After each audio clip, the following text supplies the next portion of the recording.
Leitura do livro de Microbiologia de Brock, capítulo 10. Visão geral dos vírus e virologia.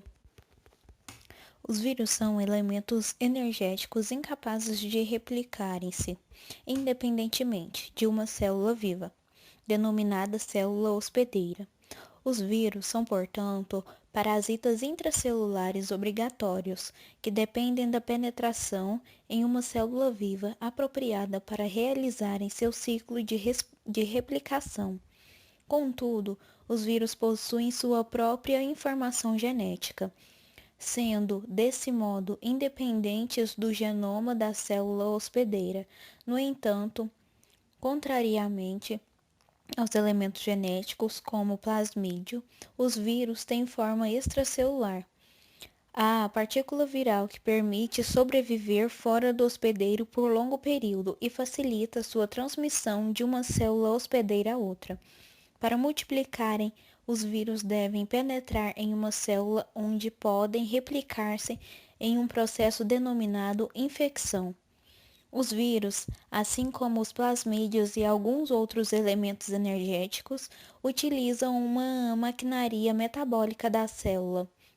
Assim como esses outros elementos energéticos, os vírus podem conferir importantes propriedades novas às suas células hospedeiras. Essas propriedades serão transmitidas no momento da divisão da célula hospedeira, se cada nova célula também herdar o genoma viral. Essas alterações não são sempre danosas, podendo até mesmo ser benéficas. Os vírus podem replicar-se de modo a destruir a célula hospedeira. Esse processo é, portanto, responsável pelo fato de alguns vírus serem agentes de doenças.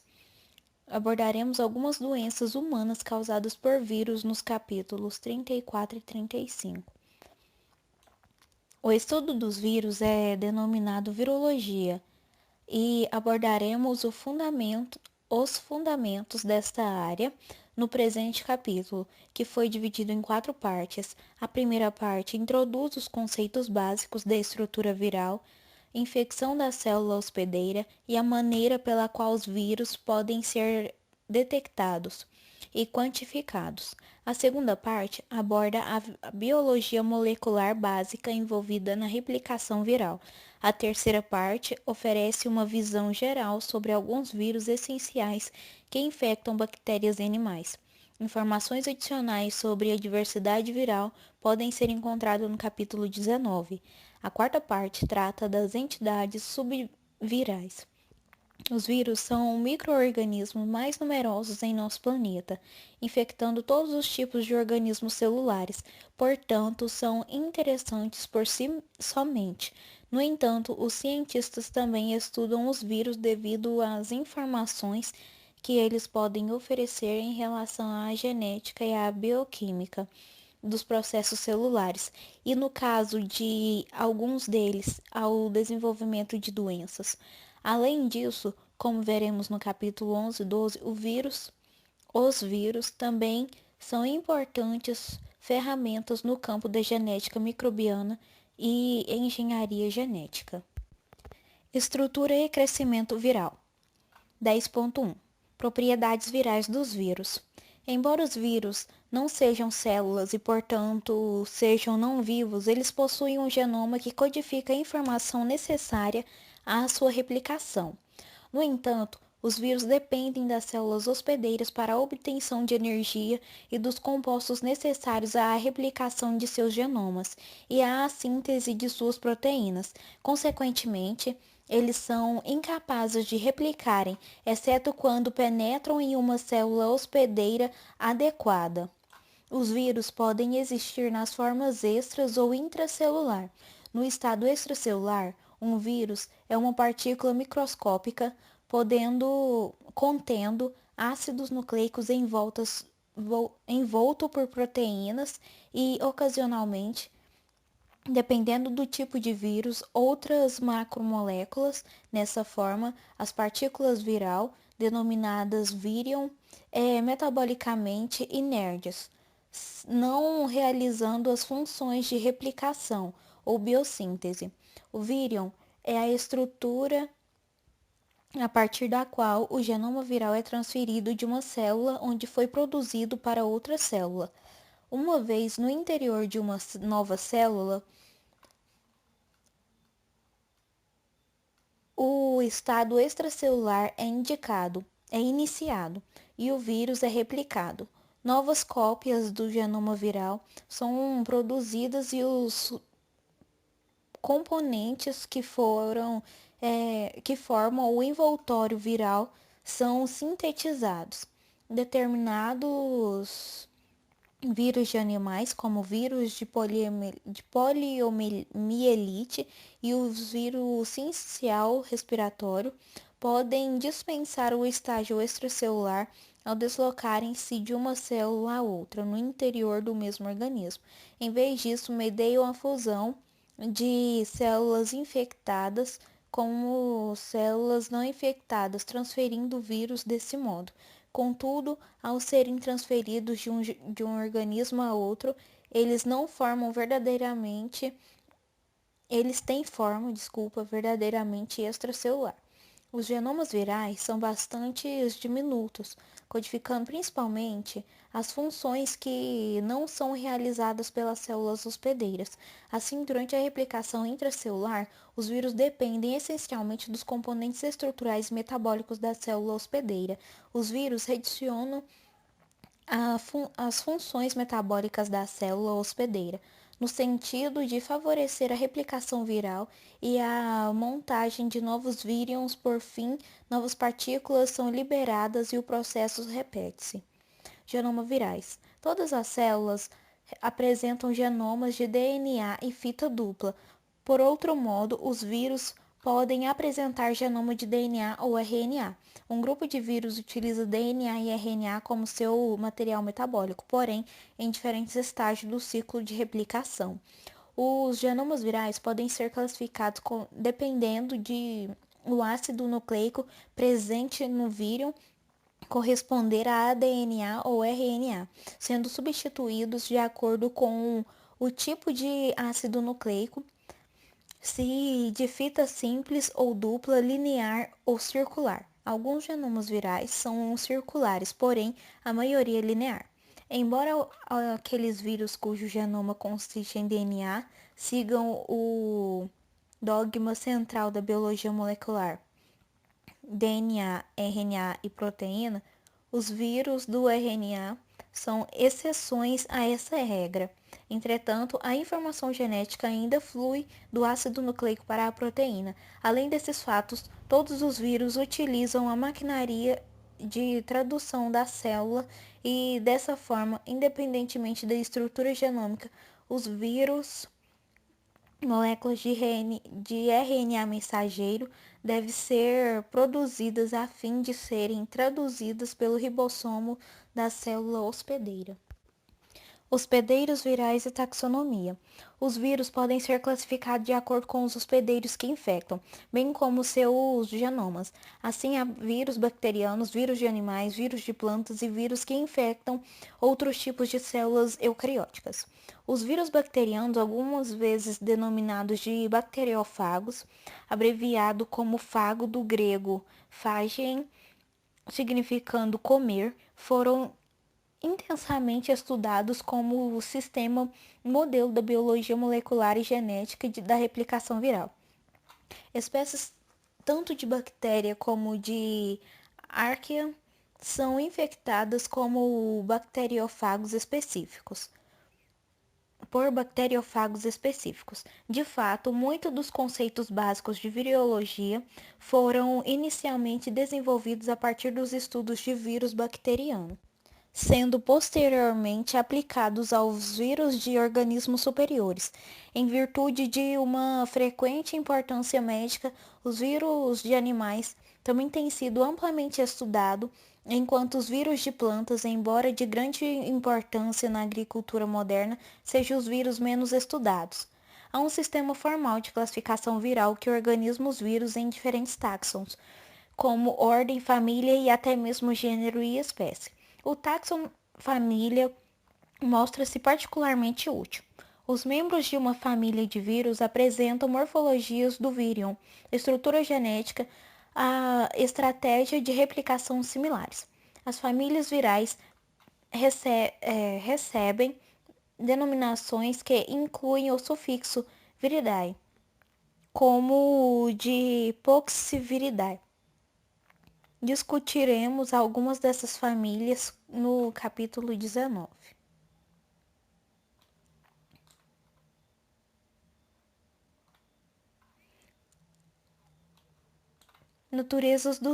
Natureza do vírion. Vírions apresentam diferentes tamanhos e formas.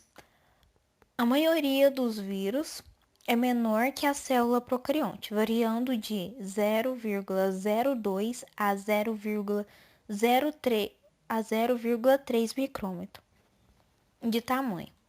Uma unidade de medida normalmente utilizada para os vírus correspondente ao nanômetro, que equivale a um milésimo de micrômetro. O vírus da varíola, um dos maiores vírus que tem diâmetro de cerca de 200 nanômetros, aproximadamente o tamanho das menores células bacterianas. O vírus da poliomielite, um dos menores vírus, possui diâmetro de 28 nanômetros, tamanho aproximadamente de um ribossomo. Consequentemente, não foi possível a caracterização adequada dos vírus antes da invenção do microscópio eletrônico, em meados do século XX. Os genomas virais são menores que aqueles da maioria das células. A maioria dos genomas bacterianos contém entre 1.000 e 5.000 pares de quilobase de DNA, sendo que o menor conhecimento tem aproximadamente 500 quilobases. Curiosamente, as bactérias exibindo os menores genomas são assim como os vírus parasitas que replicam em outras células. O maior genoma viral conhecido, aquele de minivírus, tem de 1,18 mpb de fdNA, DNA de fita dupla. Esses vírus que infectam protista como a moeba é um dos poucos vírus conhecidos atualmente cujo genoma é maior do que alguns genomas celulares. Outros tamanhos típicos de genoma virais estão relacionados na tabela 10.1, onde há os vírus de DNA, onde encontramos o genoma viral com DNA de fita dupla e de fita simples, vírus de RNA com material de fita simples e RNA de fita dupla, e vírus de RNA e DNA, onde encontramos os retrovírus e hepatinavírus. Alguns vírus apresentam genomas tão pequenos que contêm menos de 5 genes. Além disso, como pode ser observado na tabela, os genomas de alguns vírus, como reovírus ou influenza-vírus, é segmentado em mais de uma molécula de ácido nucleico. Estrutura viral. A estrutura dos vírus são bastante diversas, variando amplamente quanto ao tamanho, a forma e a composição química. O ácido nucleico do vírus está sempre localizado no interior da partícula, sendo envolto por uma capa proteica denominada de capsídeo. Essa capa é composta por um número de moléculas proteicas organizadas em um padrão preciso e altamente repetitivo ao redor do ácido nucleico. O tamanho pequeno do genoma da maioria dos vírus restringe ao número de proteínas virais diferentes. Poucos vírus apresentam um único tipo de proteína em seu capsídeo. Contudo, a maioria dos vírus possuem várias proteínas quimicamente distintas que se associam de forma específica, originando conjuntos maiores denominados de capsômeros. O capsômero corresponde à menor unidade morfológica que pode ser visualizada ao microscópio eletrônico. Um único vírion pode apresentar grande número de capsômetros. A informação para o dobramento e a associação adequada das proteínas nos capsômetros está contida na estrutura das próprias proteínas. Por esse motivo, o processo geral de montagem dos vírions é denominado de automontagem. O complexo total, formado pelo ácido nucleico e pelas proteínas, empacota os vírions, é denominado de nucleocapsídeo viral. Frequentemente, uma ou mais enzimas virais específicas podem ser encontradas no interior do vírion.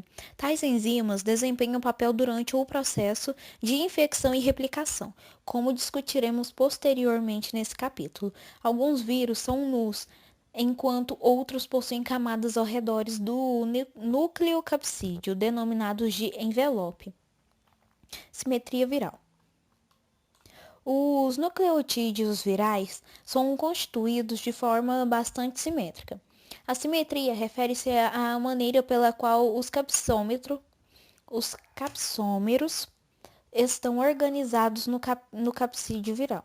Enquanto uma estrutura simétrica é rígida em torno de um eixo, a mesma estrutura simétrica é girada em torno de um eixo. A mesma forma é vista após o giro por um determinado número de graus.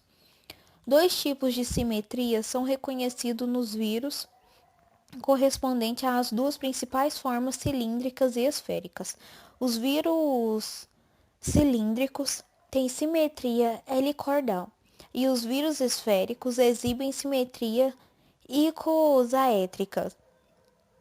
Em todos os casos, a estrutura característica do vírus é determinada pela estrutura das subunidades proteicas que o compõem. Um típico vírus exibindo simetria helicoidal é o vírus do mosaico do tabaco. Trata-se de um vírus de RNA em que os 2130 capsômeros idênticos estão arranjados como uma hélice. As dimensões totais do vírion TMV são de 18 a 300 nanômetros. O comprimento dos vírus helicoidais é denominado pelo comprimento do ácido nucleico, enquanto a largura do vírion helicoidal também é denominado pelo tamanho e empacotamento das subunidades proteicas. Um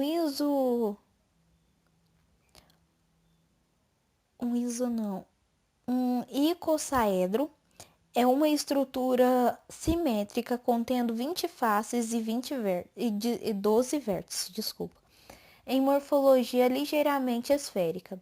A simetria icosaédrica corresponde ao arranjo mais eficiente de subunidades em um envoltório fechado, pois utiliza o menor número de unidades para construí-lo. O arranjo mais simples dos capsômeros corresponde a 3 por face, como um total de 60 unidades por vírion. A maioria dos vírions possuem uma quantidade de ácido nucleico maior do que a possível de ser empacotada em um envoltório composto por 60 unidades morfológicas.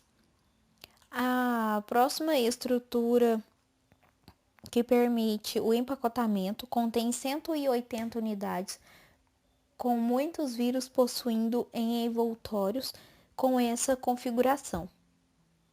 Outras configurações comuns envolvem 240 unidades e 420 unidades. A figura 10.4a apresenta um modelo de um icosaédrico. A figura 10.4b ilustra o mesmo icosaédrico, visualizando a partir de 3 ângulos diferentes para ilustrar sua complexa simetria. Os eixos de simetria dividem o isosaédrico em segmentos de tamanho e formas idênticos. A figura 10.4c apresenta uma micrografia eletrônica de um típico vírus isosaédrico, o papilonovírus humano. Este vírus contém 360 unidades morfológicas reunidas em um grupo de 5 unidades. A figura 10.4d ilustra o modelo computacional do mesmo vírus, em que os agrupamentos de 5 unidades são mais facilmente visualizados. Vírus envelopados. Os vírus envelopados possuem uma membrana circundando o nucleocapsídeo. Muitos vírus são envelopados e a maioria infecta células animais, embora alguns vírus envelopados de bactérias e de plantas sejam também conhecidos.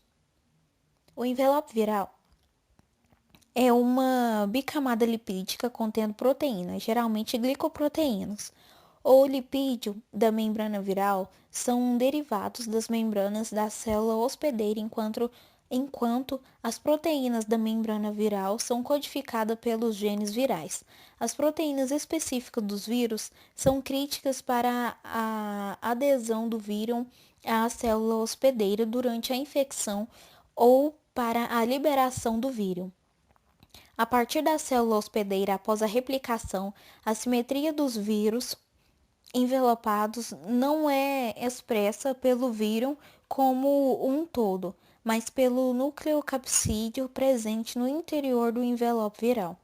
Qual seria a função do envelope em uma partícula viral? Essa questão será discutida em detalhe posteriormente, porém, observe que o envelope corresponde ao componente estrutural da partícula viral correspondente pelo contato inicial com a célula hospedeira. Desse modo, a especificidade da infecção viral de alguns aspectos da penetração dos vírus são controlados em parte pela característica dos envelopes virais. Vírus complexos. Alguns vírus são ainda mais complexos que quaisquer aspectos, cada um com uma forma e simetria distinta. Os vírus mais complexos em termos de estrutura são alguns vírus bacterianos que possuem cabeça icosaédrica e caudas helicordais. Em alguns vírus bacterianos, tais como o bacteriófago T4 de Escherichia coli, a própria cauda exibe uma estrutura complexa. A cauda completa de T4 possui aproximadamente 20 proteínas diferentes, com a cabeça apresentando um número ainda maior. Em vírus tão complexos, a montagem é também complexa. Por exemplo, no fago T4, a estrutura completa da cauda é formada como um subcomponente, sendo posteriormente adicionada à cabeça contendo o DNA. Finalmente, as fibras da cauda, composta por outra proteína, são adicionadas, originando o vírus infeccioso maduro. Enzimas de vírus. As partículas virais não realizam processos metabólicos e, desse modo, um vírus é metabolicamente inerte quando fora de uma célula hospedeira. No entanto, alguns vírus contêm enzimas que desempenham importantes papéis no processo infeccioso. Algumas dessas enzimas são necessárias em eventos muito precoces no processo infeccioso. Por exemplo, alguns bacteriófagos contêm enzimas lisozima, que produz um pequeno orifício na parede celular bacteriana. Esse processo permite a entrada do ácido nucleico viral. A lisozima é produzida novamente em grande quantidade no estágio tardio da infecção, promovendo a lisa da célula hospedeira e liberação dos vírus.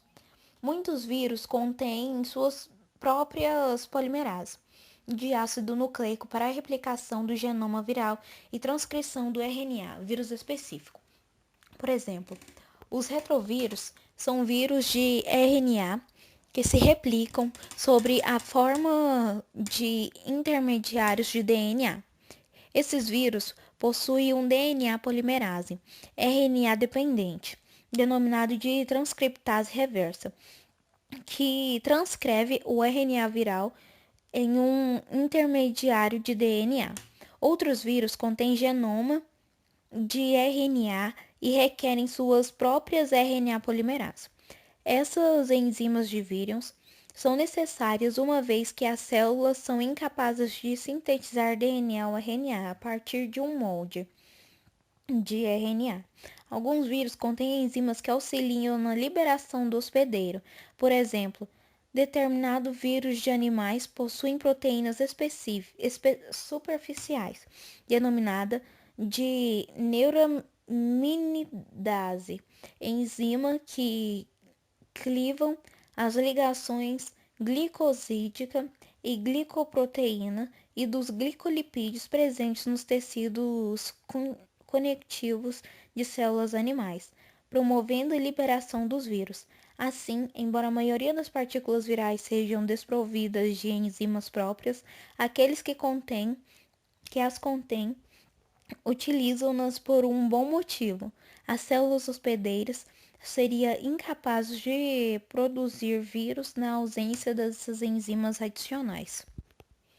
10.3 O hospedeiro viral. Pelo fato de os vírus replicarem-se apenas no interior de células vivas, seu cultivo requer o emprego de hospedeiros apropriados. Entre os três tipos de hospedeiros, procariotos, plantas e animais, os vírus que infectam procariotos são mais facilmente cultivados em laboratório para o estudo de vírus bacterianos. São empregadas culturas puras em meio líquido e ou semissódio, agar. A maioria dos vírus de animais e muitos vírus de plantas podem ser cultivados em culturas de tecidos ou celulares, e o uso de tais culturas facilitou de modo significativo as pesquisas com esses vírus. No caso de vírus de planta, os estudos podem ser dificultados no caso de uma vez que o seu estado algumas vezes requer o uso da planta inteira. Esse fato pode ser um problema devido ao fato de que as plantas crescem mais lentamente do que as bactérias e frequentemente os vírus de plantas requerem a ruptura da expressa parede celular a fim de promoverem a infecção. Cultura e células animais. As cultura de células animais. As culturas de células animais são derivadas de células originalmente retiradas de um órgão de um animal experimental, exceto quando são utilizadas células sanguíneas. As culturas celulares são geralmente obtidas pela remoção asséptica de partes do tecido, seguido da dissociação das células pelo tratamento com uma enzima que degrada o cimento intercelular e semeadura da suspensão resultante sobre uma superfície plana, como o fundo de uma garrafa de cultura ou uma placa de pedra. A fina camada de células aderidas à placa de vidro ou ao plástico, denominada monocamada, recoberta com um meio de cultura adequado e incubada em uma temperatura apropriada. Os meios de cultura utilizados em culturas celulares são normalmente bastante complexos, contendo alguns aminoácidos e algumas vitaminas, sais e glicose. Um sistema de tamponamento contendo bicarbonato. Para a obtenção de um melhor crescimento, normalmente faz-se necessária a adição de uma pequena quantidade de soro sanguíneo, e a fim de impedir a contaminação bacteriana de vários antibióticos. Algumas culturas celulares, quando preparadas dessa forma, podem ser subcultivadas, crescendo indefinidamente como linhagens celulares permanentes. A linhagem celular As linhagens celulares são convenientes na pesquisa dos vírus, uma vez que o material celular está continuamente disponível. Em muitos casos, a cultura não cresce de forma idêntica, embora possa permanecer viva por alguns dias. Tais culturas, denominadas culturas celulares primárias, podem ainda ser úteis no cultivo de um vírus, embora novas culturas devam ser preparadas periodicamente a partir de fonte fresca, um processo de alto custo e que demanda tempo. Em alguns casos, não é possível a obtenção de linhagens celulares primárias ou permanentes. No entanto, órgãos inteiros ou partes de órgãos podem permitir com sucesso a replicação viral. Tais culturas de órgãos podem ainda ser úteis em pesquisa de vírus, porque permitem o crescimento dos vírus sob condições laboratoriais relativamente controladas. 10.4 Quantificação dos vírus. Em virologia, muitas vezes é necessário quantificar os números de partículas virais presentes em uma suspensão. Embora seja possível quantificar-se vírions pelo uso de um microscópio eletrônico, o número de vírions em uma suspensão pode ser calculado mais facilmente medindo-se seus efeitos sobre as células hospedeiras. Utilizando-se tal método, verificamos que a unidade infecciosa viral corresponde à menor unidade capaz de provocar um efeito detectável quando inoculada em um hospedeiro suscetível. Ela pode corresponder a somente um vírus, embora com uma maior frequência seja necessário um inóculo maior. A partir da determinação do número de unidades infecciosas por volume de fluido, uma medida da quantidade de vírus denominada título pode ser obtida. Ensaio de formação de placas de Lise. Quando o vírus inicia uma infecção em uma camada de célula hospedeira, crescendo de uma superfície plana, uma zona de Lise pode ser observada na forma de uma área clara no tapete de células hospedeiras em crescimento. Essa zona clara recebe a denominação de placa de Lise e convencionou-se que cada placa de Lise origina-se a partir da replicação de um único vírus. A placa de Lise corresponde essencialmente às janelas, que surgem no tapete de células exibindo crescimento fluente. No caso de bactérias, as placas de Lise podem ser obtidas quando partículas virais são misturadas a uma fina camada de bactérias hospedeiras espalhadas na forma de uma sobrecamada de agar na superfície de um meio de cultura sólido. Durante a incubação da cultura, as bactérias crescem originando uma camada turva, visível a olho nu. No entanto, todas as regiões onde a infecção viral tenha sido iniciada com sucesso, ocorrerá a lise das células, resultando na formação de uma placa de Lise. Contando-se o número de unidades formadoras de placa de Lise, é possível calcular o número de unidades virais infecciosas presentes na amostra inicial. O ensaio de formação de placa de Lise permite também o isolamento de linhagens virais puras. Isso porque uma placa de Lise originou-se a partir de um único vírus. Todos os vírus nessa placa devem ser geneticamente idênticos. Alguns dos vírus da placa podem ser coletados e inoculados de uma nova cultura bacteriana fresca, obtendo-se uma linhagem viral pura. O desenvolvimento do ensaio de formação de placa de Lise foi importante para o avanço da virologia. Da mesma forma que o desenvolvimento de meios sólidos por Koch foi significativo para a microbiologia de culturas puras. As placas de Lise podem ser obtidas com vírus de animais utilizando-se culturas de células animais como hospedeiras. Uma monocamada de células animais em cultura é preparada em uma placa ou garrafa plana, a qual a suspensão viral é sobreposta. A placa de Lise são reveladas como zona de destruição das células animais e a partir do número de placas originadas é possível estimular o título viral. Eficiência de plaqueamento. O conceito de eficiência de plaqueamento é importante para a virologia quantitativa. Em um dado sistema viral, o número de unidades formadoras de placa de Lise é sempre inferior às contagens de suspensão viral realizadas no microscópio eletrônico. Assim, a eficiência com que os vírus infectam as células hospedeiras raramente alcança 100%, podendo muitas vezes ser consideravelmente menor. Os vírus que não causaram infecções são frequentemente inativos, embora em algumas situações não seja o caso. Alguns vírus originam muitas partículas virais incompletas durante a infecção.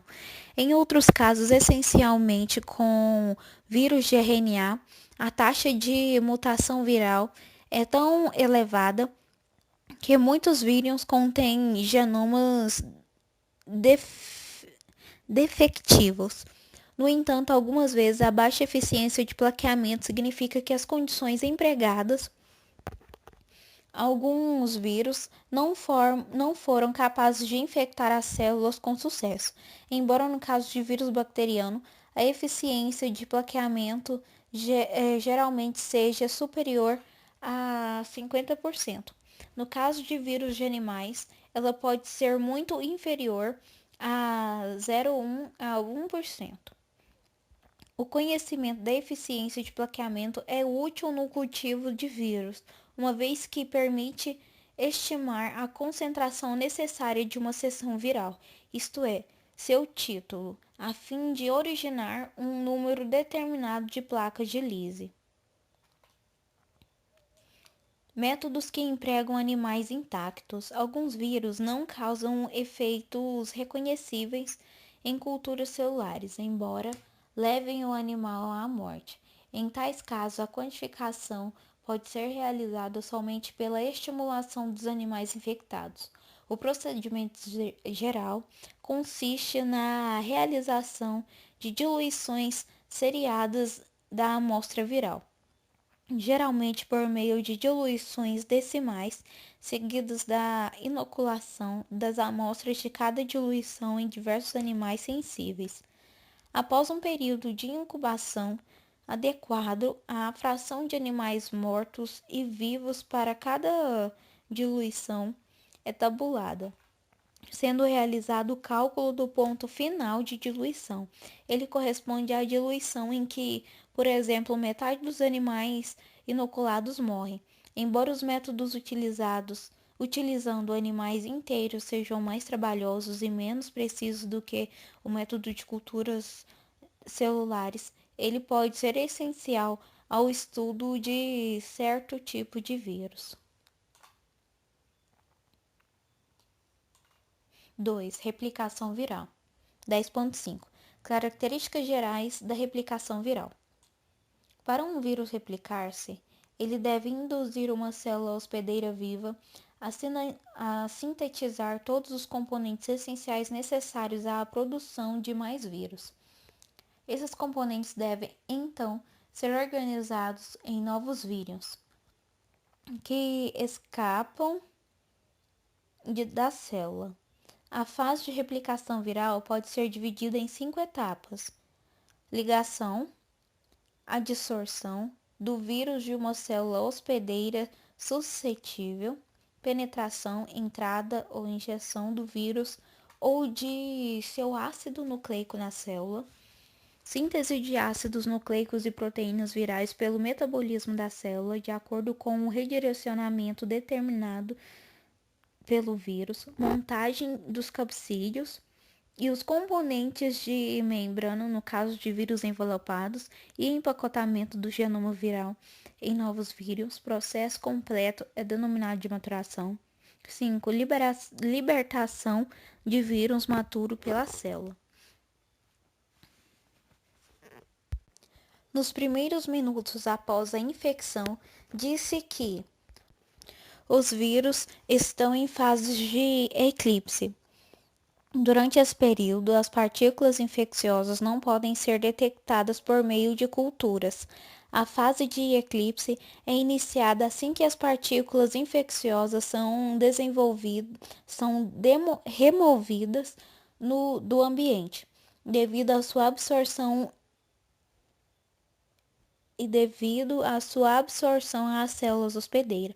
Uma vez ligada aos vírus, deixam de estar disponível para infectar outras células. Esse processo é acompanhado pela penetração do ácido nucleico viral na célula hospedeira. Se a célula infectada rompe-se na fase, o vírus deixa de existir como entidade infecciosa, uma vez que o genoma viral não se encontra mais no interior de seu capsídeo. A maturação é iniciada à medida que as células de ácido nucleicos recém-sintetizadas são empacotadas no interior das capas proteicas. Durante a fase de maturação, o título de vários ativos no interior da célula aumenta de forma expressiva. Todavia, as novas partículas virais não podem ainda ser detectadas, exceto se as células forem lisadas artificialmente, a fim de remover sua liberação, uma vez que os vírus recém-sintetizados ainda não surgiram externamente à célula. Os períodos de eclipse e maturação em conjunto são denominados de período de latência. Ao final da maturação, ocorre a liberação de vírus maduros como resultado de lise celular ou de algum processo de brotamento ou de exceção, dependendo do vírus. O número de vírus liberados, denominado tamanho da população liberada, depende do vírus e do hospedeiro, em particular, podendo variar de alguns poucos a milhares.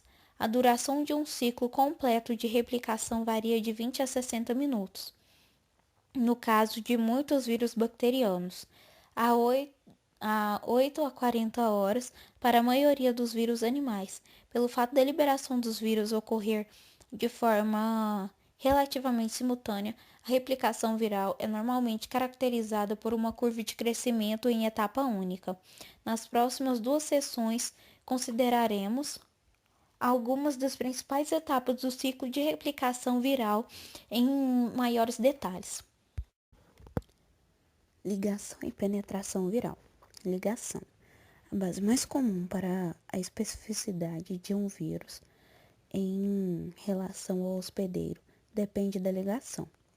O próprio vírus possui uma ou mais proteínas externas que interagem com componentes específicos da superfície celular, denominados de receptores. Esses receptores são componentes superficiais normais da célula hospedeira, como proteínas, carboidratos, glicoproteínas, lipídios, lipoproteínas ou complexos desses, os quais os vírus se ligam. Os receptores realizam funções normais da célula. Por exemplo, o receptor para o bacteriófago T1 é uma proteína captora de ferro, enquanto o receptor do bacteriófago lambda normalmente está envolvido na captação de maltose. Os receptores de vírus de animais podem incluir macromoléculas necessárias ao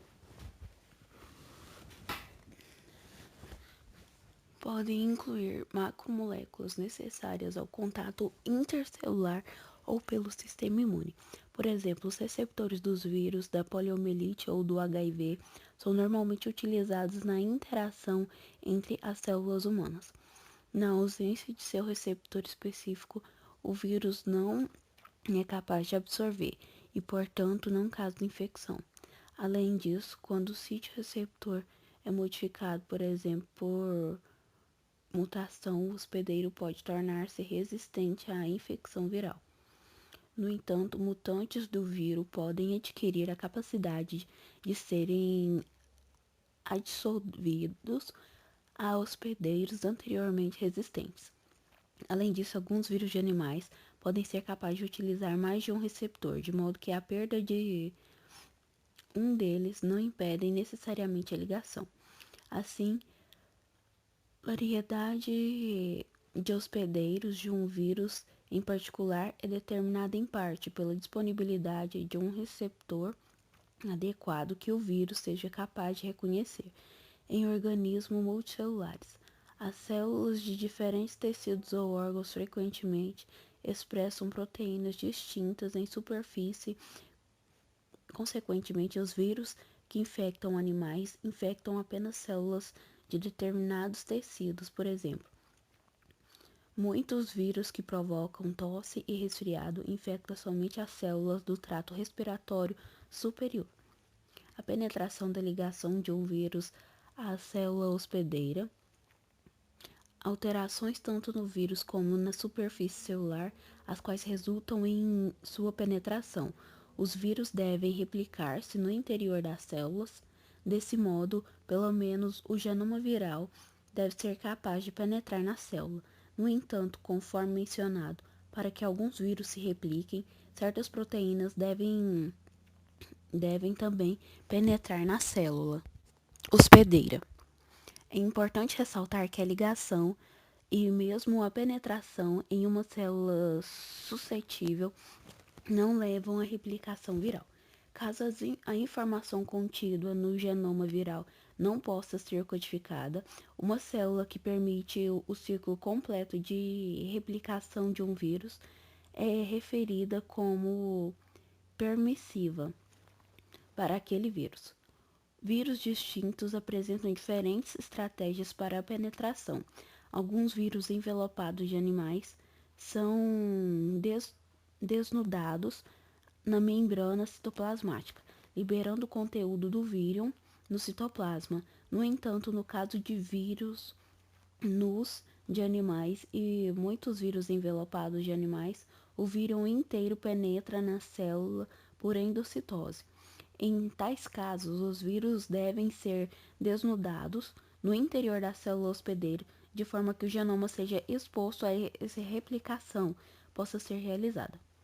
Alguns vírus envelopados sofrem o desnudamento do citoplasma, enquanto em outros o desnudamento ocorre na membrana nuclear. Ligação e penetração de bacteriófagos apresentando cauda. Células apresentando parede celular, como a maioria das bactérias, são infectadas de maneira diferente de células animais, as quais não apresentam essa estrutura. Os mecanismos de penetração mais complexos foram observados em vírus que infectam bactérias. O bacteriófago T4, que infecta Escherichia coli, é um bom exemplo. A estrutura do bacteriófago T4 foi ilustrada na figura 10.5b.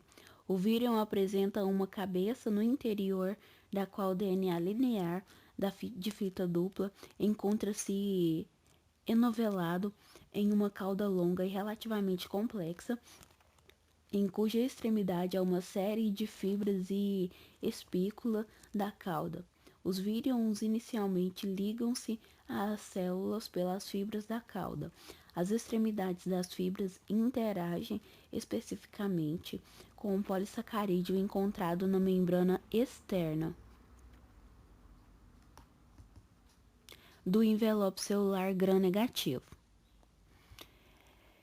Em seguida, essas fibras da cauda sofrem retração, propiciando o contato entre o cerne da cauda e parede celular bacteriana, por meio de uma série de espículas caudais delgadas situadas na sua extremidade.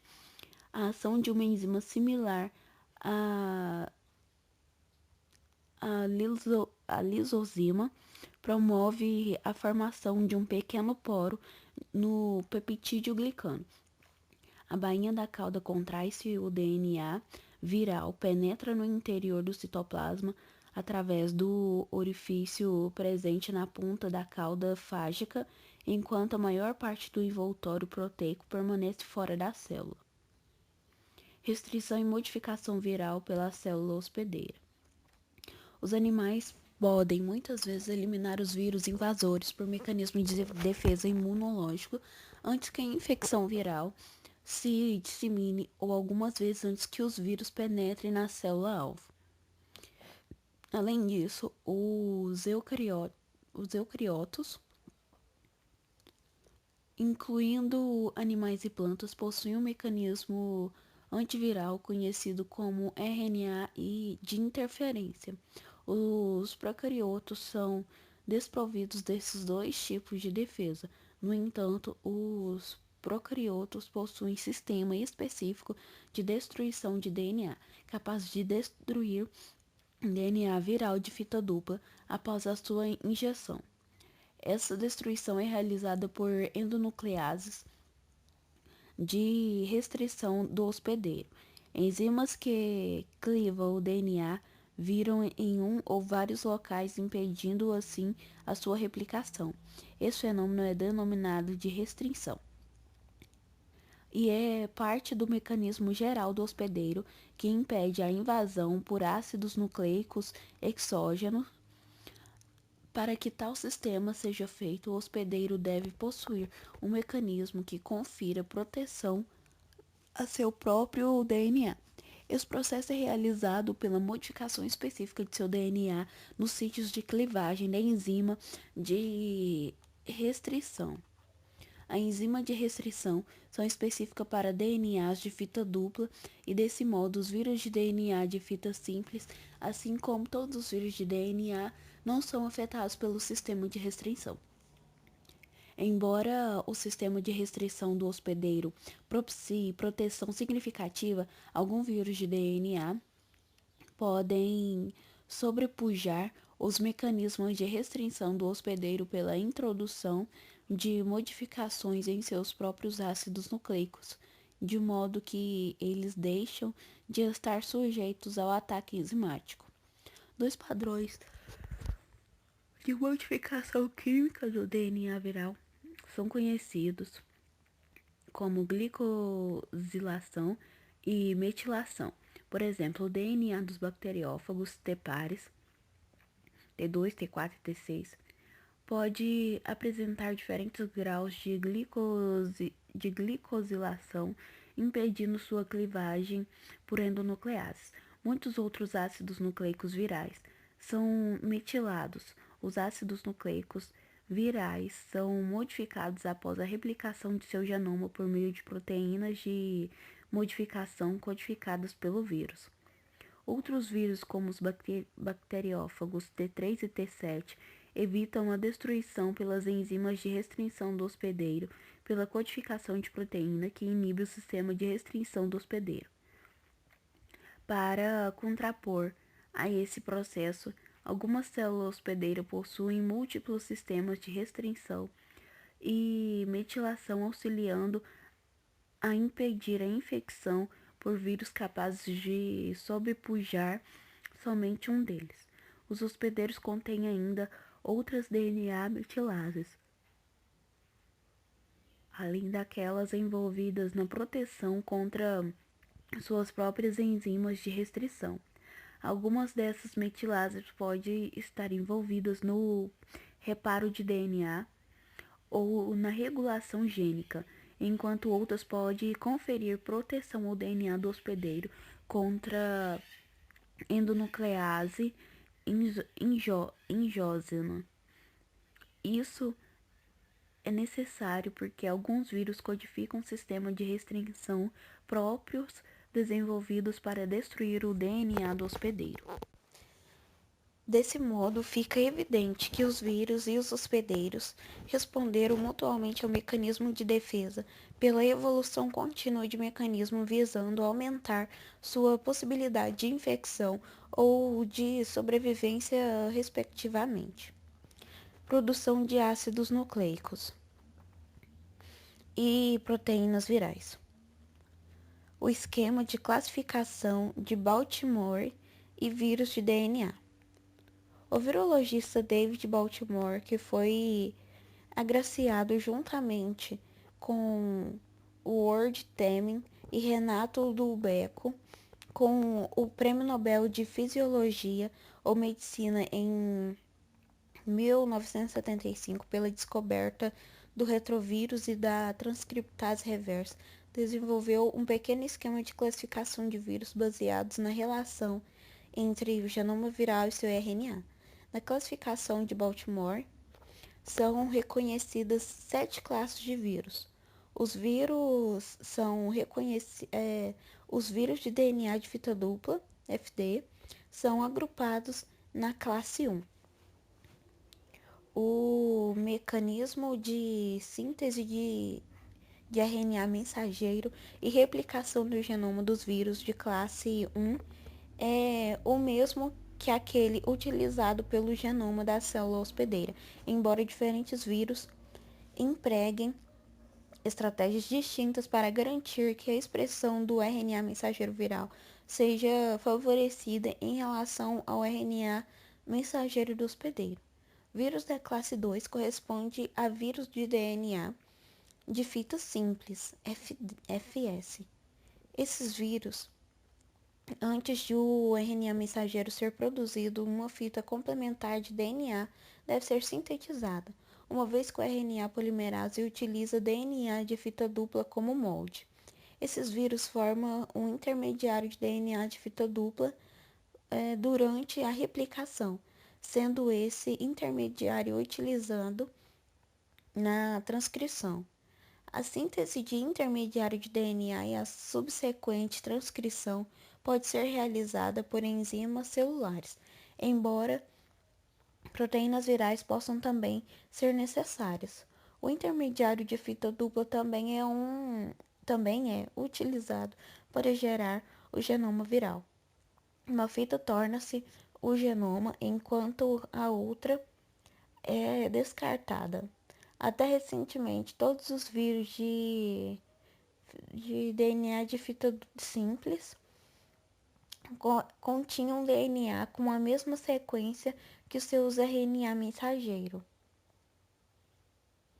No entanto, em 1997, foi descoberto um novo vírus contendo DNA de fita simples de polimerase negativa, o vírus TORC-TENO, TTV, é amplamente disseminado em humanos e outros animais, porém, não provoca sintomas óbvios de doença.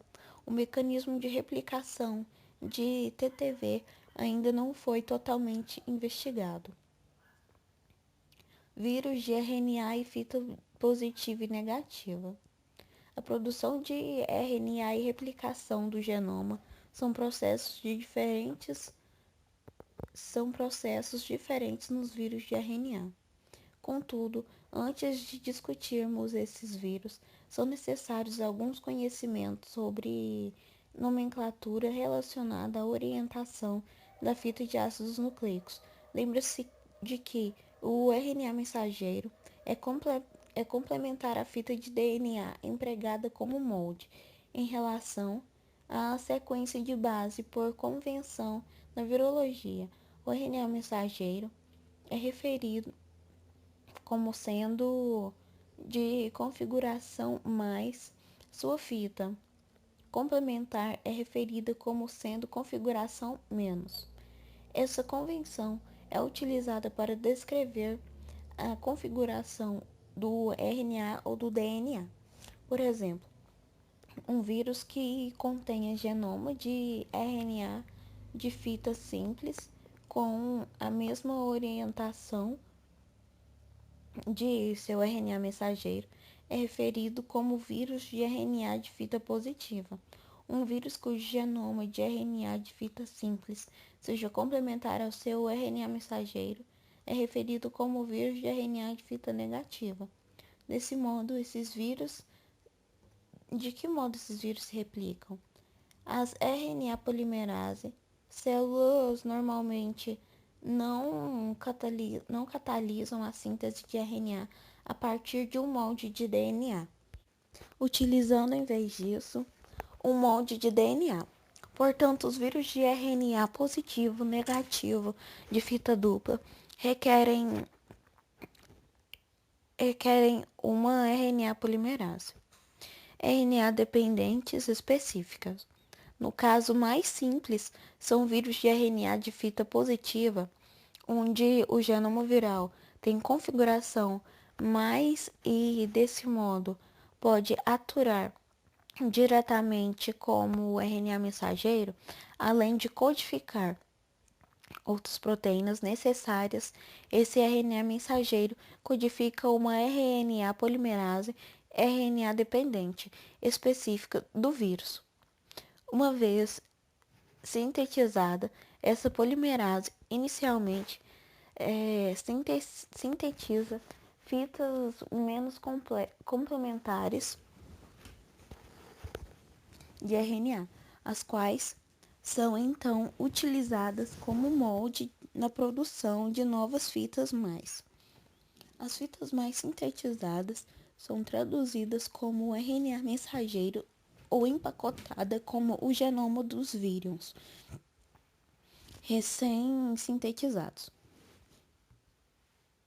Nos vírus de RNA de fita negativa, a situação é mais complexa. O RNA que penetra na célula tem polaridade errada para aumentar como o RNA mensageiro. E, portanto, o RNA mensageiro deve ser primeiramente sintetizado, uma vez que as células não possuem RNA polimerase capaz de realizar tal tipo de reação. Esses vírus carregam algumas dessas enzimas de ação. Esses carregam algumas dessas enzimas em seus vírus, sendo elas ingestadas nas células juntamente com o RNA genômico. A fita mais complementar de RNA é sintetizada pela RNA polimerase, RNA dependente sendo então utilizadas como RNA mensageiro. Esse RNA de fita positiva é também utilizada como RNA mensageiro. Esse RNA mensageiro de fita positiva é também utilizada como molde para sintetizar genomas de fitas negativas adicionais. Os vírus de RNA de fita dupla enfrentam um problema similar. Embora os vírus contenham RNA de fita mais, ele é parte do genoma de RNA de fita dupla, não podendo ser liberado para atuar no RNA mensageiro. Consequentemente, os vírus dos vírus de RNA de fita dupla também contêm RNA polimerase que transcrevem o genoma de RNA de fita dupla, originando o RNA mensageiro de fita positiva ao penetrarem na célula hospedeira. Retrovírus. Os retrovírus são vírus de animais responsáveis pelo desenvolvimento de certo tipo de câncer e da síndrome da imunodeficiência adquirida, AIDS. Os retrovírus apresentam RNA de fita simples em seus vírus, contudo replicam-se empregando um intermediário de DNA de fita dupla. O processo pelo qual a informação contida no RNA é convertida em DNA é denominado de transcrição reversa. E dessa forma, tais vírus precisam de uma enzima denominada transcriptase reversa. Embora o RNA dos retrovírus seja de fita mais, ele não é empregado como mensageiro, e por isso esses vírus devem apresentar a transcriptase reversa em seus vírus. Após a infecção, o vírus de RNA de fita simples é convertido a DNA de fita dupla por meio de intermediários híbridos de RNA e DNA. O DNA de fita dupla é então utilizado como molde para a síntese de RNA mensageiro pelas enzimas celulares normais. Finalmente, os vírus de classe 7 correspondem àqueles que apresentam DNA de fita dupla em seus vírus, mas replicam-se empregando um intermediário de RNA. Esses vírus incomuns também utilizam a transcriptase reversa. A estratégia empregada por esses vírus na produção de RNA mensageiro é a mesma empregada pelos vírus da classe 1, embora o processo de replicação de seu DNA seja muito incomum, pois, como veremos posteriormente, o genoma é apenas parcialmente de fita dupla. Embora parcialmente o esquema de Baltimore englobe todas as possibilidades, há exceções. Por exemplo, os ambivírus contêm genoma de RNA de fita simples, no qual metade está na orientação mais e a outra metade está na configuração menos. Uma fita complementar deve ser sintetizada a partir dessa última metade, antes que os genes possam ser traduzidos. A evolução claramente levou a diversidade dos genomas virais a seu limite. Proteínas virais. Uma vez que o RNA mensageiro tenha sido produzido, as proteínas virais podem ser sintetizadas. Essas proteínas podem ser agrupadas em duas categorias amplas. Primeiro, proteínas sintetizadas logo após a infecção, denominadas proteína precoces, necessárias à replicação do ácido nucleico viral, e proteínas sintetizadas posteriormente, denominadas proteínas tardias, que incluem as proteínas da capa viral. De maneira geral, tanto o tempo de aparecimento como a quantidade das proteínas virais são altamente regulados às proteínas precoces. São enzimas que atuam cataliticamente e, portanto, sintetizadas em menor quantidade. Por outro lado, as proteínas tardias correspondem normalmente a componentes estruturais do vírus, sendo produzidas em quantidades bastante superiores. A infecção viral altera os mecanismos regulatórios do hospedeiro, uma vez que há uma acentuada superprodução de ácidos nucleicos e proteínas virais na célula infectada. Em alguns casos, a infecção viral promove uma interrupção total da síntese de macromoléculas do hospedeiro, enquanto em outros a síntese prossegue concomitantemente à síntese dos produtos virais. Em ambos os casos, a regulação da síntese viral encontra-se sob o controle de vírus. Em vez da célula hospedeira, vários elementos desse controle são similares aos mecanismos regulatórios discutidos no capítulo 9, embora existam também mecanismos regulatórios exclusivamente virais. Diversidade viral. Visão geral dos vírus bacterianos. Os bacteriófagos exibem grande diversidade, sendo ilustrado na figura 10.12, exemplo das várias classes. A maioria dos vírus bacterianos estudados detalhadamente infectam bactérias como a Escherichia coli, Salmonella enterica. No entanto, são conhecidos vírus que infectam uma variedade de procariotos, tanto bactéria como arquea. As maiorias dos bacteriófagos, conhecidos também genoma de DNA de fita dupla, e acredita-se que esse tipo de bacteriófago seja o tipo mais comum encontrados na natureza. No entanto, existem vários outros tipos de... no entanto, existem vários outros tipos conhecidos, incluindo aqueles com genomas de RNA de fita simples. genomas de RNA de fita dupla e genoma de RNA de fita simples. Poucos vírus bacterianos têm envelopes lipídicos, sendo a maioria nu.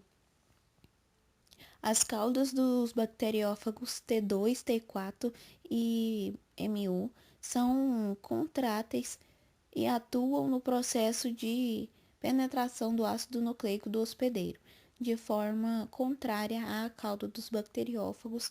Lambda é flexível. Embora os vírus bacterianos por caudas tenham sido os primeiros a serem estudados como sistema modelo para o entendimento das características gerais da multiplicação viral, atualmente alguns são utilizados como ferramentas úteis para a engenharia genética. O entendimento sobre vírus bacterianos não tem valor apenas como base para a discussão sobre vírus de animais, mas também é essencial no entendimento dos temas abordados nos capítulos que discutiremos a genética microbiana e a engenharia genética. Nas próximas 2 sessões examinaremos 2 tipos diferentes de ciclo de vida: virulento e temperado. Vírus virulento promovem a lise ou morte de seus hospedeiros após a infecção, enquanto os vírus temperados replicam seu genoma e tardem o genoma do hospedeiro sem provocar a morte de seus hospedeiros. Bacteriófagos virulento e T4. Os vírus virulentos provocam a morte de seus hospedeiros após a infecção. Os primeiros vírus desse tipo a serem detalhadamente estudados foram os bacteriófagos com genomas de DNA linear de fita dupla que infectam a Escherichia coli e várias outras espécies relacionadas às bactérias. Os virologistas iniciaram os trabalhos realizando um isolamento e o estudo desses vírus como sistema modelo da replicação viral, utilizados para estabelecer muitos dos primeiros fundamentos da biologia molecular e da genética. Esses fagos receberam designações de T1, T2 e assim por diante, até T7, como T, entre aspas, referindo-se à cauda que esses fagos apresentam. O genoma de bacteriófagos T pares. Os bacteriófagos T2, T4 e T6 são vírus intimamente relacionados, porém, o fago T4 é mais estudado. O vírion do fago T4 é estruturalmente complexo. Ele consiste em uma cabeça isossaédrica alongada com dimensões totais de 85 por 110 nanômetros, ligadas à cabeça a uma cauda complexa que consiste em um tubo helicordal, ao qual estão conectados uma bainha, um pescoço, entre aspas, conector com colarinho, entre aspas, e uma placa basal complexa a qual as fibras longas e viral complexa apresentam mais de 25 tipos diferentes de proteínas estruturais. O genoma T4 consiste em uma molécula de DNA linear de fita dupla com 168.903 pares de base.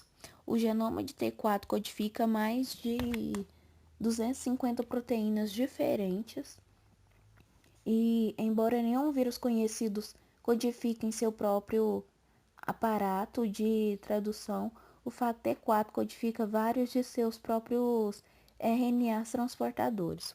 Embora o genoma de T4 apresente uma sequência de T4 linear singular, as moléculas de DNA genômica de diferentes vírus não são idênticas. Isso ocorre porque o DNA do fago T4 sofre permutação circular. O DNA de T4 com redundância terminal que infectam uma única célula hospedeira é primeiramente replicado como uma unidade e em seguida várias unidades genômicas são recombinadas em suas extremidades, originando uma longa molécula de DNA determinada com um câmero. O DNA não é clivado em uma sequência específica. Em vez disso, um segmento de DNA longo o suficiente para preencher uma cabeça do fago é clivado do, con, do concatâmetro, uma vez que a cabeça do fago T4 comporta um DNA de tamanho ligeiramente maior do que o genoma. Esses mecanismos de preenchimento da cabeça levam à permutação singular e à redundância terminal. O DNA de T4 contém as bases modificadas 5-hidroximetilcitosina em lugar de citosina. Esses resíduos são glicolizados e o DNA contendo essas modificações é resistente virtualmente todas as enzimas de restrição conhecidas. Consequentemente, o DNA de T4 encontra-se protegido das defesas do hospedeiro. Bacteriófagos temperados, lambda e P1. Os bacteriófagos T4 é virulento. No entanto, outros vírus, embora capazes de matar células por meio de um ciclo lítico, podem também apresentar um ciclo de vida diferente que resulta em um relacionamento genético estável com o hospedeiro. Tais vírus são denominados vírus temperados. Esses vírus podem assumir um estado denominado lisogênia, em que a maioria dos genes virais é expressa, sendo o genoma viral, denominado prófago, replicando em sincronia com o cromossomo do hospedeiro. A expressão do genoma viral é responsável pelos danos às células hospedeiras e não a mera presença do DNA viral. Consequentemente, as células hospedeiras podem albergar genomas virais sem prejuízo, desde que a expressão de genes que controlam as funções líticas dos vírus sejam mantidas sob controle. Em células que albergam um vírus temperado, denominadas lisógenas, o genoma fágico é replicado juntamente com o genoma do hospedeiro, sendo transmitido de uma geração à seguinte durante a divisão celular. Em determinada condição, os vírus lisogênicos podem reverter a via lítica, iniciando a produção de vírions.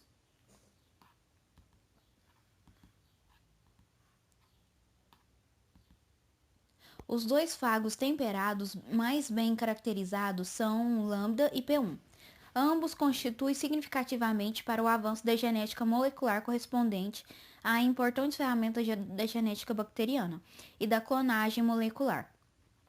A lisógena também apresenta importância ecológica, uma vez que a maioria das bactérias isoladas da natureza são lisogenizadas por um ou mais bacteriófagos. A lisogênia pode conferir novas propriedades genéticas às células bacterianas. Em capítulos posteriores veremos alguns exemplos. A lisogênia não se limita a bacteriófagos. Muitos vírus de animais estabelecem relações similares com seus hospedeiros. O ciclo de replicação de um fago temperado. Os fagos temperados podem entrar em ciclo lítico após a infecção ou pode estabelecer a lisógena. Uma visão geral do ciclo dos bacteriófagos pode ser apresentada na figura 10.16, onde mostra a consequência de uma infecção por bactérias de bacteriófagos temperados. Durante a lisógena, os vírus temperados não se encontram na forma de partícula viral no interior da célula. Em vez disso, o genoma viral encontra-se interligado ao cromossomo bacteriano, ou encontra-se no citoplasma, na forma de plasmídio. Em qualquer um dos casos, ele replica-se concomitantemente com a célula hospedeira, desde que os genes se ativam que ativam sua via lítica não sejam expressos. Essas formas não líticas são referidas como prófagos. Normalmente, esse controle deve-se a uma proteína repressora codificada pelo fago. A proteína viral repressora não impede a expressão dos genes de outros vírus idênticos que penetram na célula. Isso provoca a imunidade dos lisógenos à infecção pelo mesmo tipo de vírus. Se a proteína repressora do fago for inativa ou se a síntese for impedida, o prófago é produzido. Novos vírions são produzidos e a célula hospedeira sofre lise.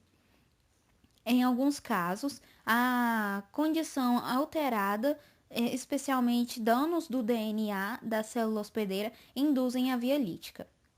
Estudos genômicos revelam que muitos cromossomos bacterianos contêm consequências de DNA que, em alguns momentos, claramente pertenciam a um genoma viral. Assim, o estabelecimento e a interrupção do estado lisógeno em procariotos provavelmente corresponde a um processo dinâmico. O bacteriófago lambda. O bacteriófago lambda tem O bacteriófago lambda, que infecta Escherichia coli, foi estudado em detalhes. Como observado em outros vírus temperados na via lítica lisógenos são possíveis.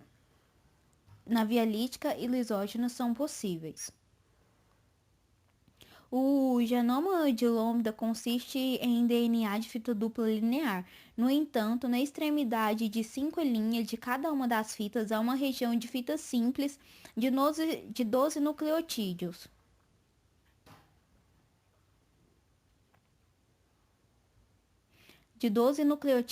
De extensão. Essas extremidades coesivas de fita simples são complexas. Quanto ao DNA lambda, penetra na célula hospedeira. Essa região se pareia formando os sítios COS. O DNA, então, é ligado, originando um ciclo de fita dupla. Quando o lambda entra no ciclo lítico, sintetiza concatâmeros longos e lineares de DNA por meio da replicação por círculos rolantes. Diferente da replicação semiconservativa, esse mecanismo é assimétrico e ocorre em 2 estágios. No primeiro estágio, uma das fitas genômicas circular, lambda, é clivada. No segundo estágio, há a síntese de uma segunda fita, utilizando-se o concatâmetro de fita simples como molde.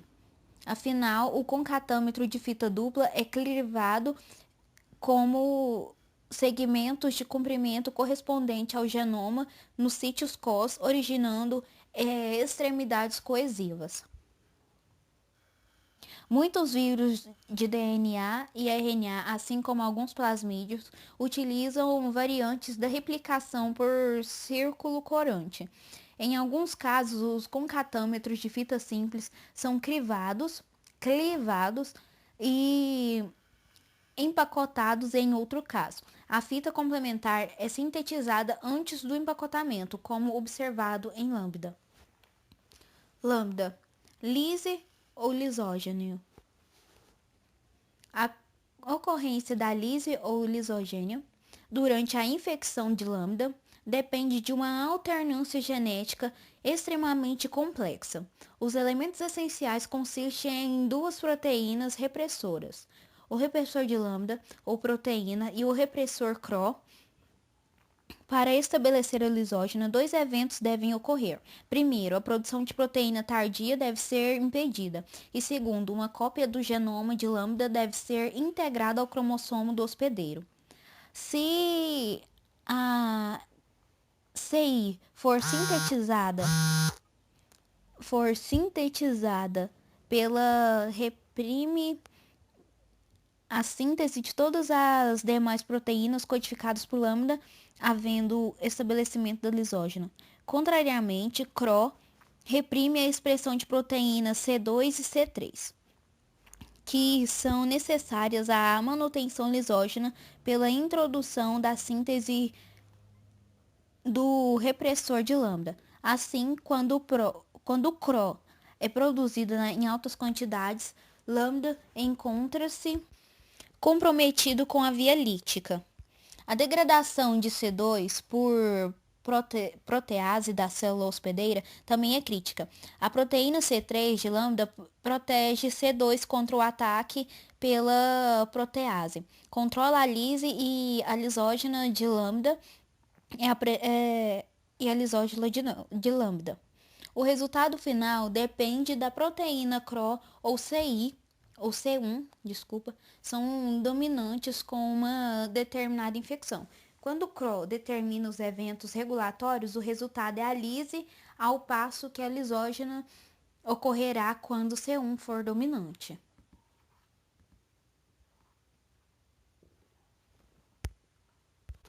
Visão geral dos vírus de animais. A seção iniciante desse capítulo dedicaram às propriedades gerais dos vírus, sendo os vírus de animais poucos mencionados. Aqui passaremos a considerar alguns dos atributos dos vírus de animais que servirão de base para a discussão sobre retrovírus, um dos quais causa a síndrome da imunodeficiência adquirida, a AIDS. Classificação de vírus de animais. Vários tipos de vírus de animais podem ser encontrados.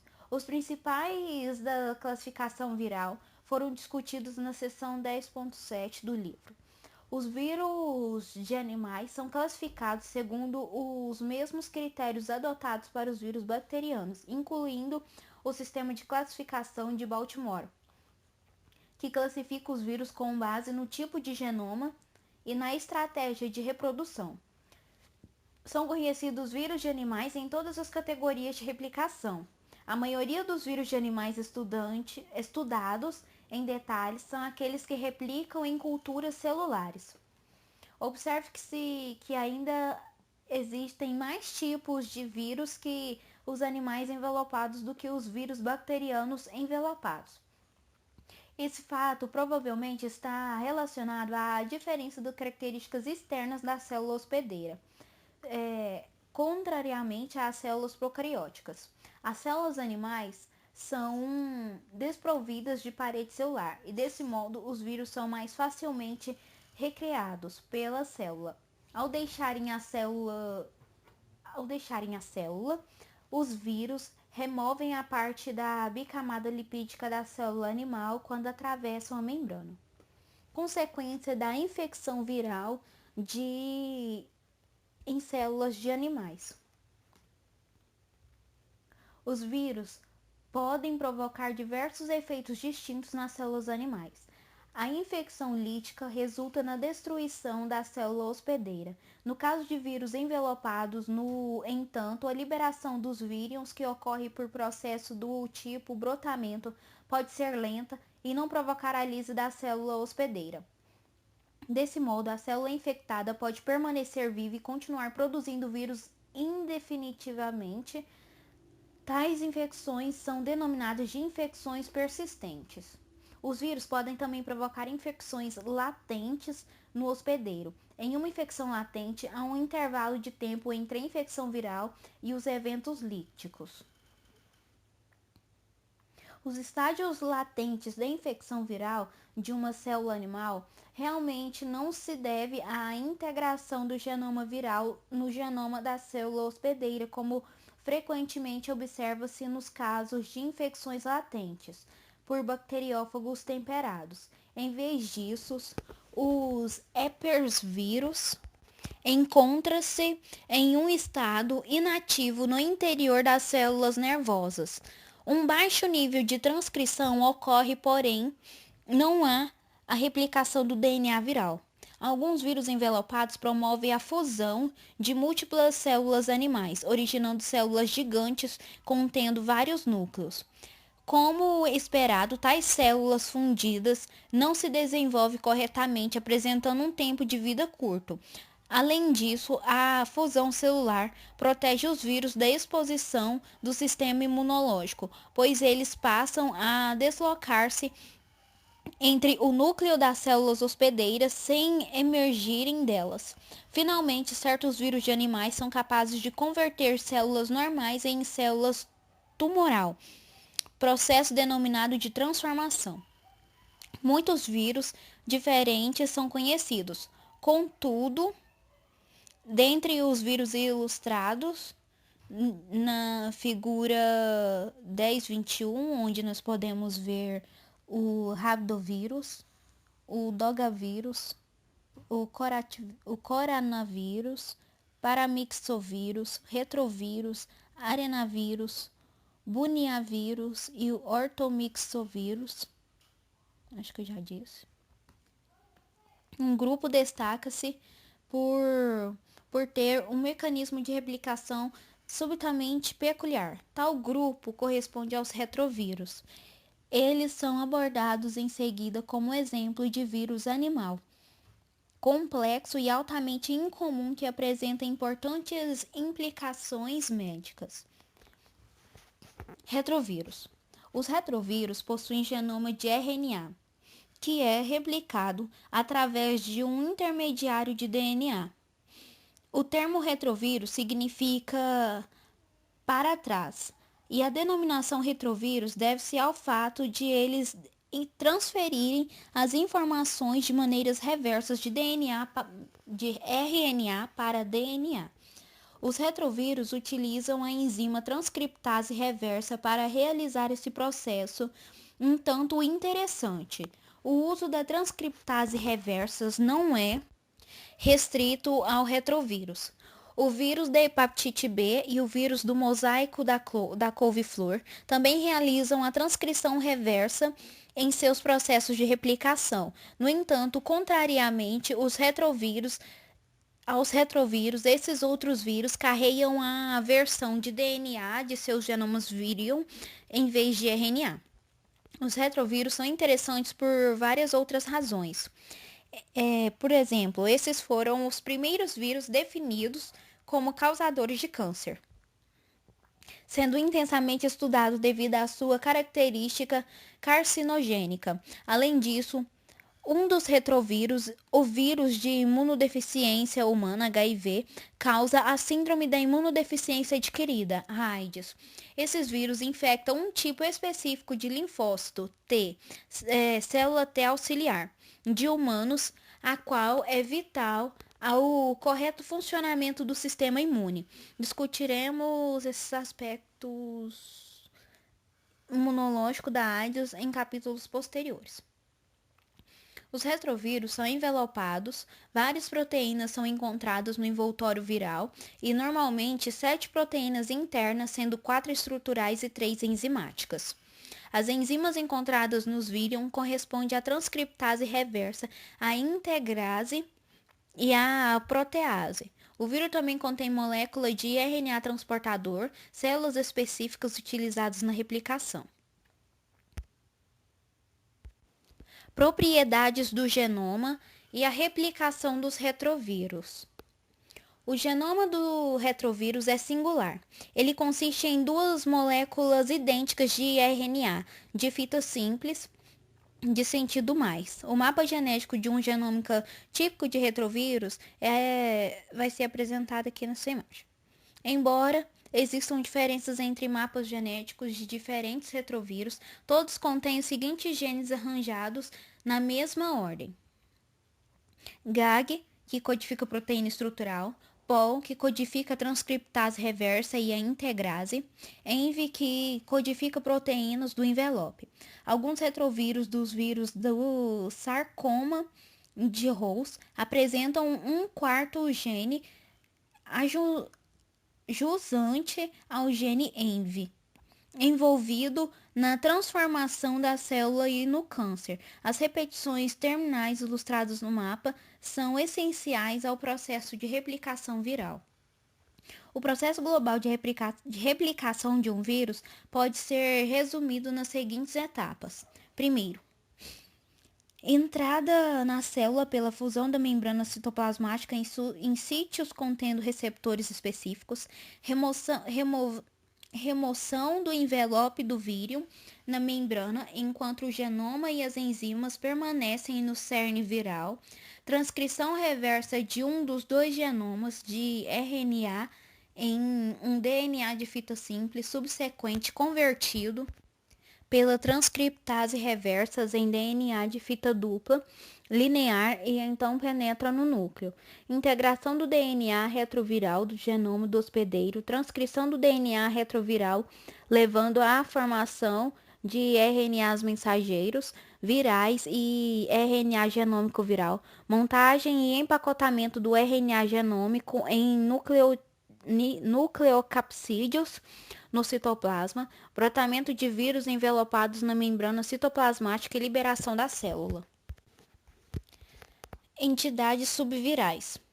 Vírus defectivos. Alguns vírus são parasitas de outros vírus conhecidos como vírus auxiliar. Alguns desses, ainda chamados de vírus defectivos, dependem simplesmente dos vírus intactos do mesmo tipo a fim de serem supridos das funções necessárias. Muito mais interessantes são os vírus defectivos, referido como vírus satélite, para os quais não se conhece uma versão intacta. Esses dependem do auxílio de vírus não relacionados. Exemplos de vírus defectivos e satélite. Vários vírus defectivos são conhecidos. Por exemplo, bacteriófago P4 e Escherichia coli é capaz de replicar-se, porém seu genoma não codifica quaisquer proteínas do capsídeo. Esse vírus depende do fago relacionado a P2, que atua como um fago helper, fornecendo as proteínas do capsídeo necessárias à montagem da partícula fágica. Os vírus satélites são encontrados tanto em animais como em vegetais. Por exemplo, os vírus adeno-associado é um vírus satélite de humanos que depende do atenovírus como auxiliar. Os vírus adeno-associados a um vírus adenovírus pertencem a duas famílias virais bastante distintas. Contudo, pelo fato de causar pouco ou nenhum dano ao hospedeiro, está sendo atualmente utilizado como vetor de clonagem cariótica para terapia genética. Nesse sistema, pode ser utilizado para carregar genes de substituição em tecidos hospedeiros específicos sem causar doenças. Viroides. Viroides são moléculas de RNA infecciosos que diferem dos vírus pelo fato de serem desprovidos de um envoltório proteico. Apesar disso, os viroides possuem uma forma celular relativamente estável, que migra de uma célula hospedeira a outra. Os viroides correspondem a pequena molécula circulante de RNA de fita simples, sendo os menores patógenos conhecidos. Os viroides causam importantes doenças de plantas e podem representar um grave impacto na agricultura. Alguns viroides bem estudados incluem os viroides cadangue do coco, viroide de Charcot de cítrico e o viroide de tubérculo afilado da batata. Não são conhecidos viroides que infectam animais ou procariotos. Estrutura em função dos viroides.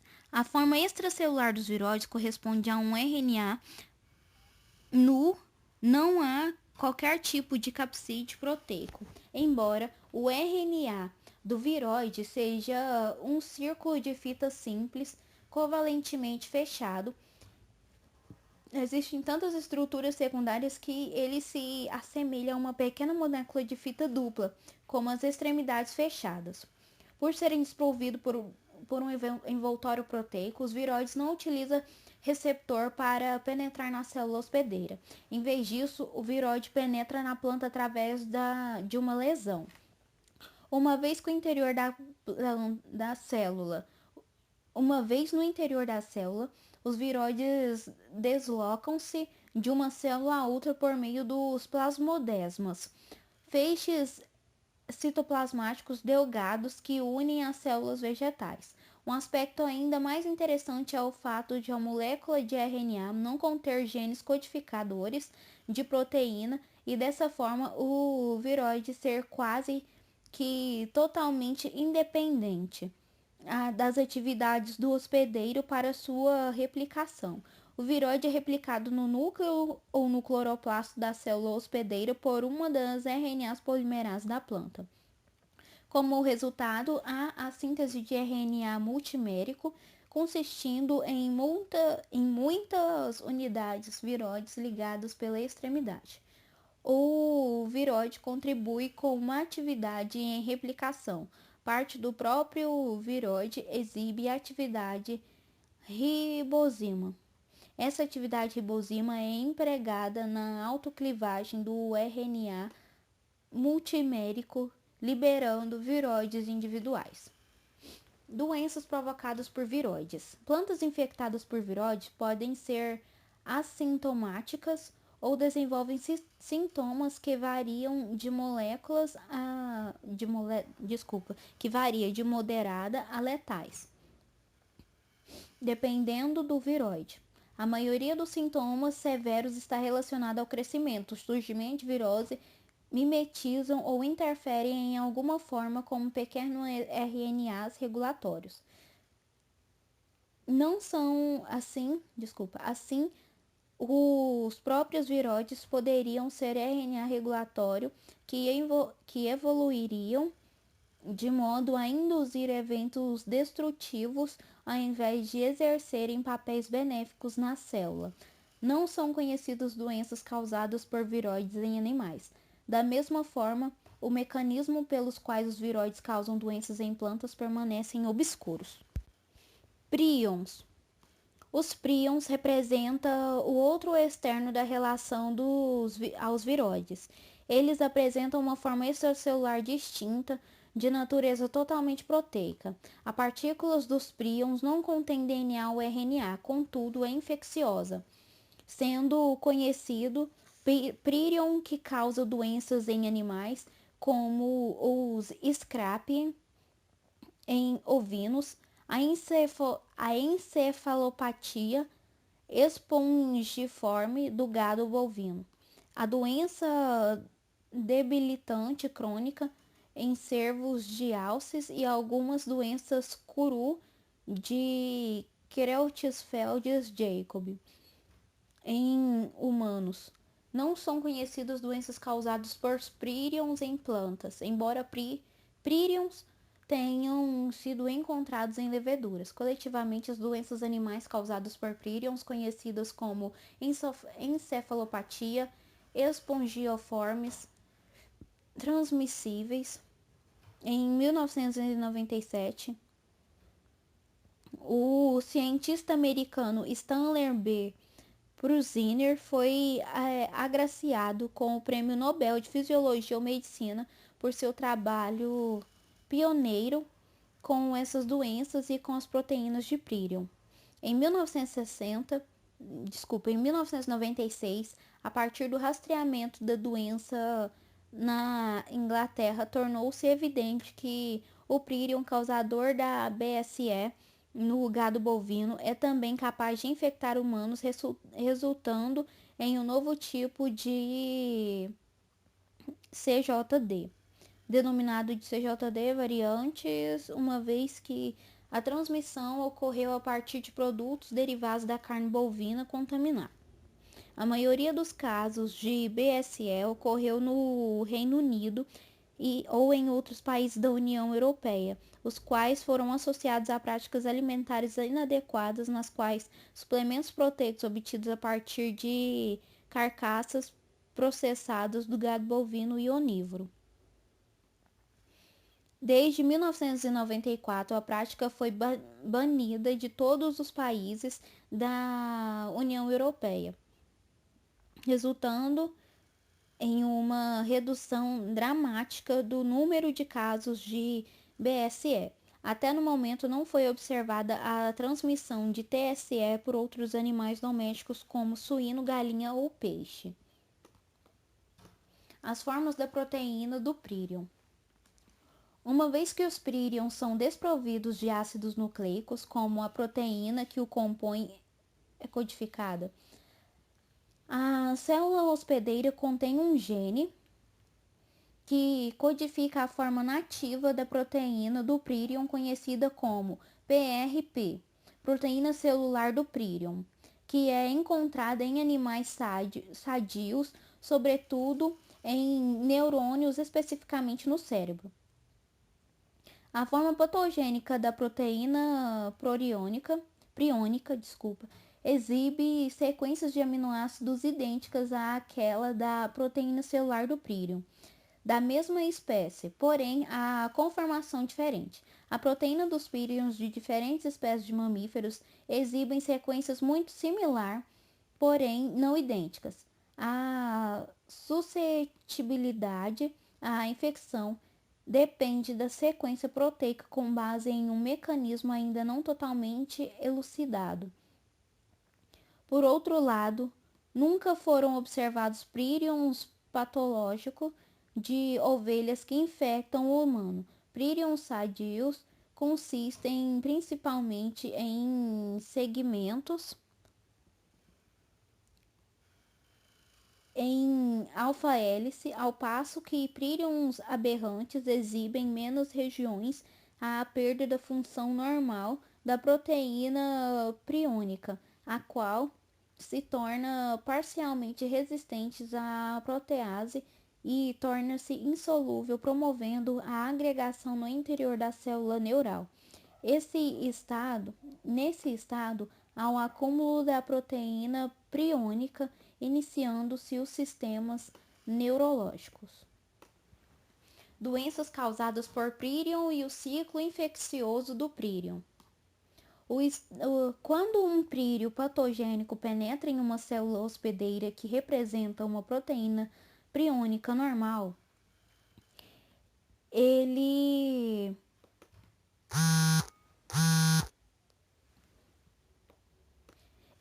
promove a conversão da proteína priônica e da proteína prírion. Assim, o prírion aberrante não subverte a enzimas de genes do hospedeiro, como ocorre no caso dos vírus. Em qualquer disso, os prírions replicam-se ao converter a proteína priônica normal, já existentes nas células hospedeiras, à forma patogênica. Não se sabe ao certo se a destruição do tecido cerebral resulta diretamente do acúmulo das proteínas priônicas agregadas. As proteínas priônicas normal atuam na célula como uma glicoproteína da membrana citoplasmática e demonstrou que é necessária para a ligação de prírions patogênicos à membrana para que os sintomas da doença sejam desencadeados. A doença causada por prírions ocorre por 3 mecanismos distintos, embora todos levem os mesmos resultados. Em uma doença priônica infecciosa, conforme descrito há pouco, a forma patogênica da proteína priônica é transmitida entre animais ou humanos. Na doença priônica esporádica, o dobramento incorreto aleatório de uma molécula ocorre em um indivíduo normal e não infectado. Essa modificação é prolongada da mesma forma que uma doença priônica infecciosa, havendo eventualmente o acúmulo da forma patogênica da proteína priônica até o surgimento dos sintomas. Em seres humanos, esse processo ocorre em cerca de um indivíduo a cada 1 milhão. Na doença priônica herdada, uma mutação no gene que codifica o prírion gera uma proteína priônica que sofre a modificação para a forma causadora de doenças com maior frequência. Várias mutações distintas são conhecidas cujos sintomas mostram discretas variações. O que ocorre quando uma proteína priônica não encontra qualquer prírion sadio para alterar? A resposta é que não ocorre doença. Isso pode parecer surpreendente, mas lógico, considerando-se o mecanismo de replicação do prírion, camundongos modificados geneticamente que apresentam duas cópias de genes PRNP rompida e, portanto, não produzem proteínas de prion, são resistentes à infecção do prion patogênico. Cuidadosamente, tais camundongo também têm tempo de vida normal e não exibe distúrbios comportamentais evidentes. Isso deixa aberto uma integrante questão sobre qual papel que a proteína priônica normal desempenha nas células cerebrais. E essa é a leitura do capítulo 10 sobre os vírus e os vírions, e espero que vocês tenham gostado.